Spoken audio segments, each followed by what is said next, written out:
Hi friends, मैं फिर हाजिर हूँ एक नई कहानी के साथ। माँ जी, मुझे माहवारी आती ही नहीं। सविज्ञा प्राची। प्रांजल कनिका के साथ उसकी कंपनी में ही काम करता था। कनिका उससे एक पोस्ट सीनियर थी और उसकी तनख्वाह भी प्रांजल से ज़्यादा थी। लेकिन जब प्रांजल ने उसे प्रपोज किया तो वह मना नहीं कर पाई। देखने में धीर गंभीर हैंडसम सा प्रांजल उसे बहुत अच्छा लगता था। धीरे धीरे दोनों में प्यार हो गया और अंततः दोनों ने शादी कर ली। असली बखेड़ा खड़ा हुआ शादी के बाद। प्रांजल के घर में केवल उसकी माँ और पिता रहते थे। एक बहन भी थी, लेकिन उसकी शादी हो चुकी थी। शादी के पहले दिन ही प्रांजल की माँ ने कनिका को समझाना शुरू कर दिया। देखो बेटा, जब भी तुम्हारी माहवारी आएगी तुम मुझे बता देना। हमारे यहाँ माहवारी में औरतों का चेहरा नहीं देखा जाता। जितने दिन तुम्हें माहवारी रहेगी तुम्हें अलग कमरे में रख अलग बिस्तर पर सोना होगा। वहीं पर तुम्हें तुम्हारा खाना दे दिया जाएगा। कनिका द्वारा इसका कारण पूछने पर उसकी सास ने समझाया, माहवारी में औरतें अशुद्ध हो जाती हैं, इसीलिए उनकी छाया भी लगने से पुरुष को पाप पड़ता है। इसी कारण तुम्हें अलग कमरा दे दिया जाएगा जहाँ तुम आराम से रहना। तुम्हें कोई तकलीफ नहीं होगी, बस तुम्हें पूरे समय उसी कमरे में बैठे रहना होगा। कनिका ने जब यह तुगलकी फरमान सुना तो उसके पैरों तले जमीन खिसक गई। उसने उसने अकेले में प्रांजल से पूछा, तुम्हारी मम्मी ने मुझसे ऐसा ऐसा कहा है, अब तुम ही बताओ, 5 दिन तक मैं एक कमरे में बंद रहूंगी?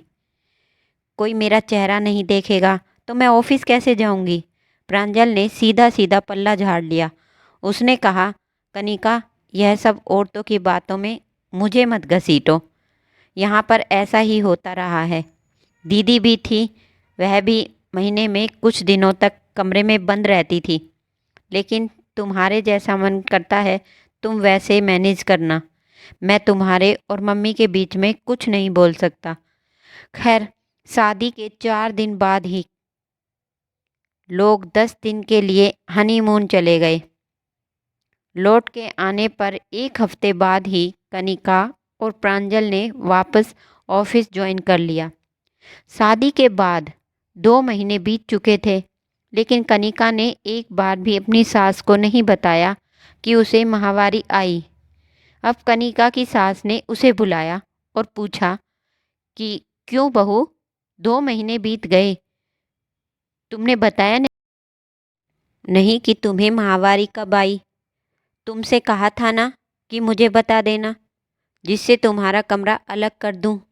कनिका ने धीरे से मुस्कुराते हुए जवाब दिया, ऐसा है ना माँ जी, मुझे माहवारी आती ही नहीं। कनिका की सास को काटो तो खून नहीं। बोली, हे भगवान, क्या कह रही हो? तुम्हें माहवारी ही नहीं आती? वह इसके बाद गला फाड़ फाड़ के चिल्लाने लगी, अरे प्रांजल, देख तेरे साथ कैसा धोखा हो गया। बांझ औरत तेरे गले बांध दी गई।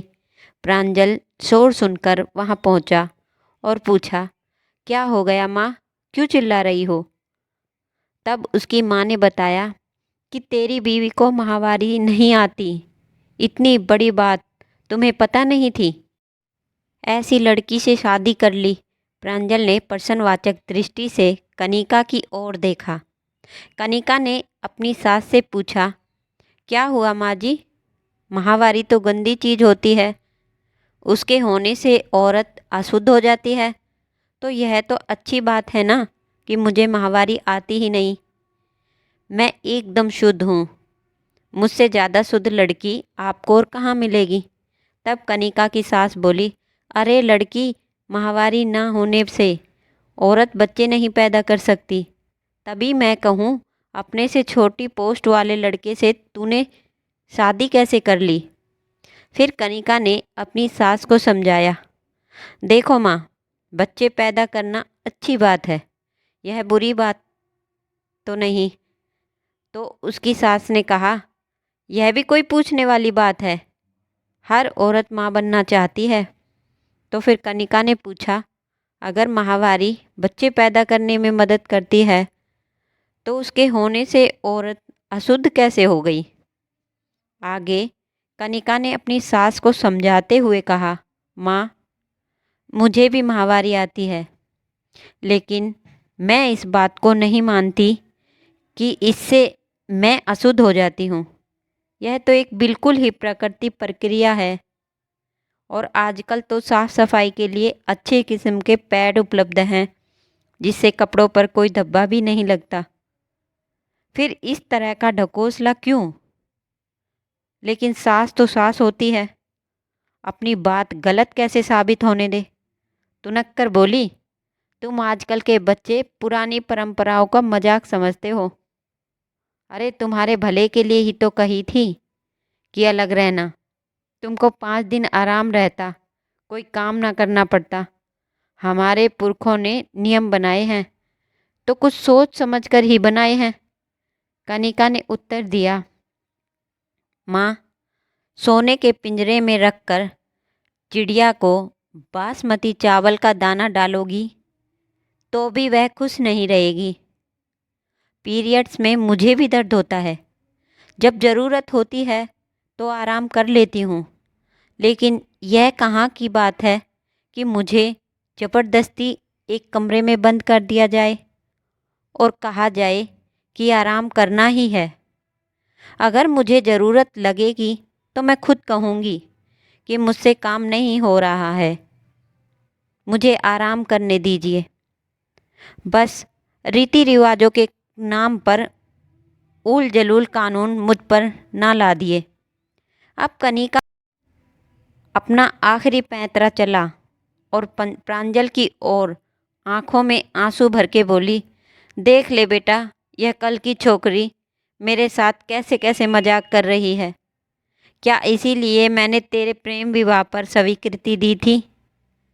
प्रांजल के कुछ बोलने से पहले ही कनिका ने कहा, माँ जी, प्रांजल कुछ नहीं बोलेंगे, क्योंकि वह कह चुके हैं कि वह औरतों के पचड़े में नहीं फंसने वाले। क्यों प्रांजल, मैं सही कह रही हूँ ना? और ऐसा कहकर कनिका अपने कमरे की ओर चली गई। अभी उसे बहुत सारे असाइनमेंट पूरे करने थे। आज की कहानी यहीं समाप्त होती है। अगर आपको कहानी पसंद आई हो तो हमें एक लाइक और कमेंट ज़रूर कीजिए।